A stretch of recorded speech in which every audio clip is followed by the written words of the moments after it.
Bueno, buenas tardes, profesor Gonzalo. Aquí Ignacio del Valle en la parte 2 de este examen final del ramo Chile Contemporáneo que nos tocó hacer este año con usted.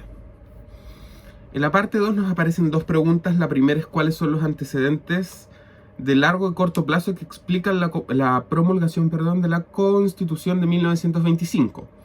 En la segunda pregunta aparece qué aspectos consideraba esta nueva Constitución. Me gustaría partir por la primera pregunta un poco poniéndonos en contexto. La Constitución Política de Chile del año 1925 fue un texto constitucional que estuvo vigente desde el 18 de octubre de 1925 hasta el 11 de marzo de 1981. Fecha en la cual el gobierno militar aprobó su constitución.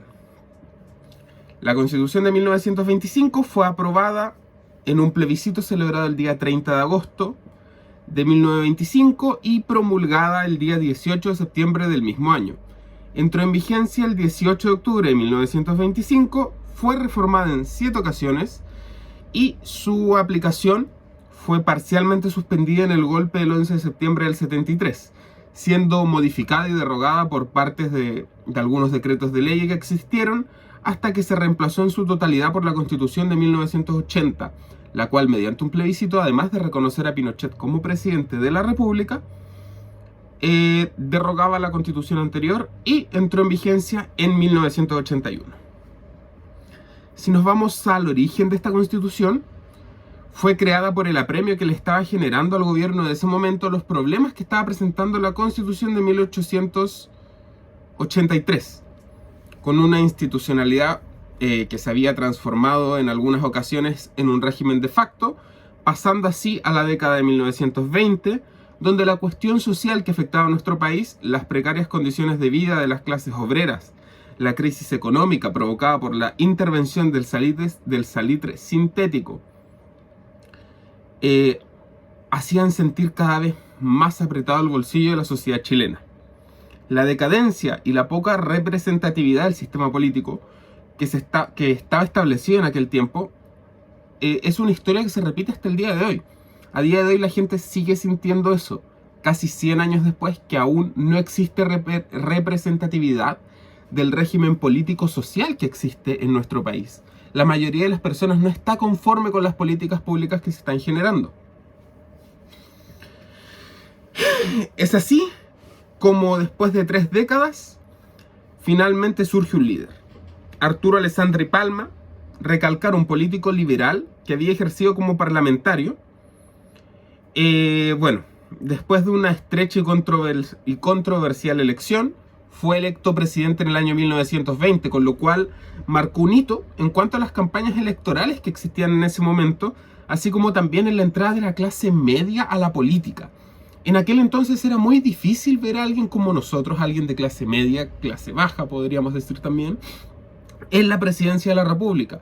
Un Gabriel Boric en aquella época habría sido impensado. Nació un Sebastián Piñera que sí era empresario, alguien con dinero, alguien con altos cargos, ¿verdad? Pensando en que Boric simplemente era un diputado. Sus propuestas sociales y económicas eran fuertes, pero no encontraron, sin embargo, el éxito en su aprobación del Congreso, gracias a que tenía una amplia aprobación de parlamentarios influidos permanentemente en su clase dirigente. La gente que estaba en el Parlamento en aquel momento tenía mucho más dinero que el presidente de la República, por ende las medidas populistas no eran bien vistas de ninguna manera. Finalmente en 1924 se produjo el ruido de sables, que en palabras simples fue la sublevación de algunos jóvenes del ejército, los cuales protestaron en contra del retraso en las reformas sociales de Alessandri en el Congreso. Las reformas sociales que mandaba el presidente en el Congreso se iban atrasando una y otra vez, algo que se repite hasta el día de hoy. Y lo triste de nuestra historia, de la historia de Chile, es que seguimos repitiendo la historia 100 años después. Hay muchas cosas con similitudes con lo que tenemos hoy en día que un poco más abajo se repiten. Debido a esto, la atención de los congresistas recaía en una ley que les reducía la dieta parlamentaria, algo que ya venimos escuchando hace mucho tiempo. Todo esto desencadenó en una junta militar, lo cual llevó a la renuncia del presidente Alessandri y su posterior exilio en Italia. Con todos estos antecedentes, la junta militar proponía disolver el Congreso y, para escribir una nueva constitución, llamar a una asamblea constituyente en un país que tenía graves problemas de inestabilidad, crisis económica, desigualdad, pobreza y una alta cantidad de personas sin educación primaria. Chile era uno de los países con el analfabetismo más alto de América Latina. Finalmente, y en el corto plazo, en enero de 1925, un nuevo golpe de Estado depone a la Junta Militar de septiembre. O sea, 2 golpes de Estado en menos de un año. Se establece una nueva Junta de Gobierno, la cual impulsa que Alessandri vuelva al poder. En marzo, Alessandri retoma la presidencia con la misión de llevar a cabo unas reformas constitucionales. Para ello, se crea una comisión consultiva, algo así como una convención constitucional, la cual era integrada por 122 personas, las cuales no eran elegidas de manera popular, sino eran electas por el presidente a dedo, es decir, eran personas designadas. Después, 2 comisiones más que establecieron para el proceso son la Comisión de Reformas Constitucionales y la Comisión de Forma, para discutir su aprobación, claramente. Es así como solamente la subcomisión de reformas constitucionales estaba presidida por Alessandri, el cual tomó un rol relevante en este proceso. Finalmente, en julio de 1925, se aprueba la Constitución, y eso sería más o menos lo que lleva a que la Constitución de 1925 sea generada, ¿verdad? Se podría decir que la Constitución del 25 fue generada en respuesta a los problemas que en aquel entonces tenía la sociedad chilena, en respuesta a la desigualdad, en respuesta a los problemas sociales que tenía el país y, sobre todas las cosas, en respuesta a los constantes sabotajes del ejército que habían en el país. Una frase que en algún momento de mi vida leí en un libro era que siempre había un militar pensando en hacer un golpe de Estado. Tristemente, a Alessandri le tocó. Alessandri le tocó de buena y de mala manera que los militares lo sacaran y a su vez que los militares lo trajeran de vuelta. Pasando a la pregunta 2. ¿Qué aspectos consideraba esta nueva constitución? Bueno, la constitución del 25 consideraba una amplia variedad de aspectos, entre los cuales destacaban: el primero, por supuesto, cambiar el sistema de gobierno de un régimen pseudo parlamentario, el cual regía desde la guerra civil, estableciendo un régimen presidencial. La elección del presidente sería por votación directa, siendo elegido el candidato con la mayoría absoluta de votos válidamente emitidos, es decir, 50% más 1.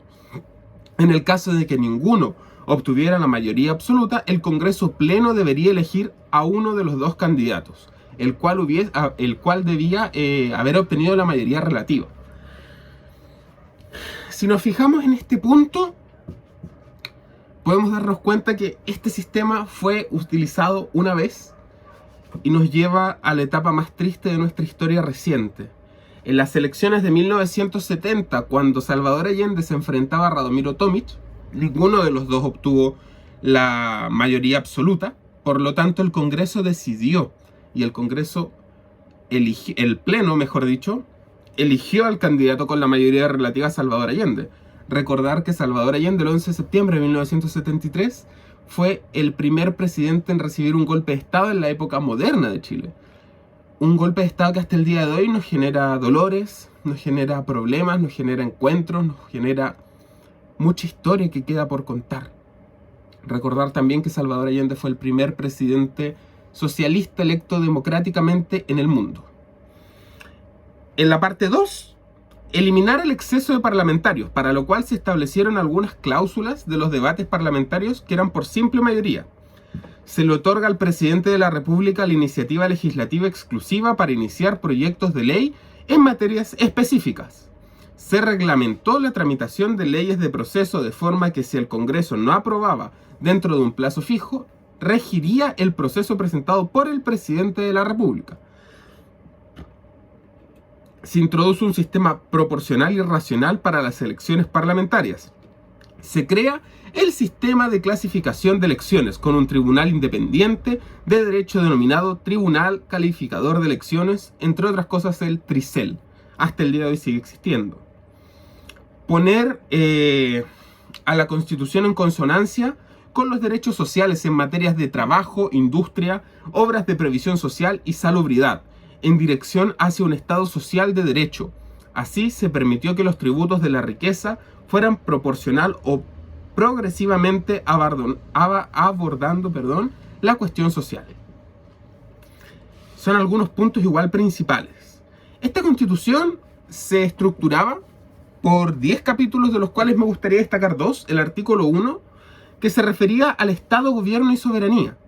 La Constitución de 1925 establecía que el Estado de Chile era unitario, que su gobierno era republicano, democrático y representativo.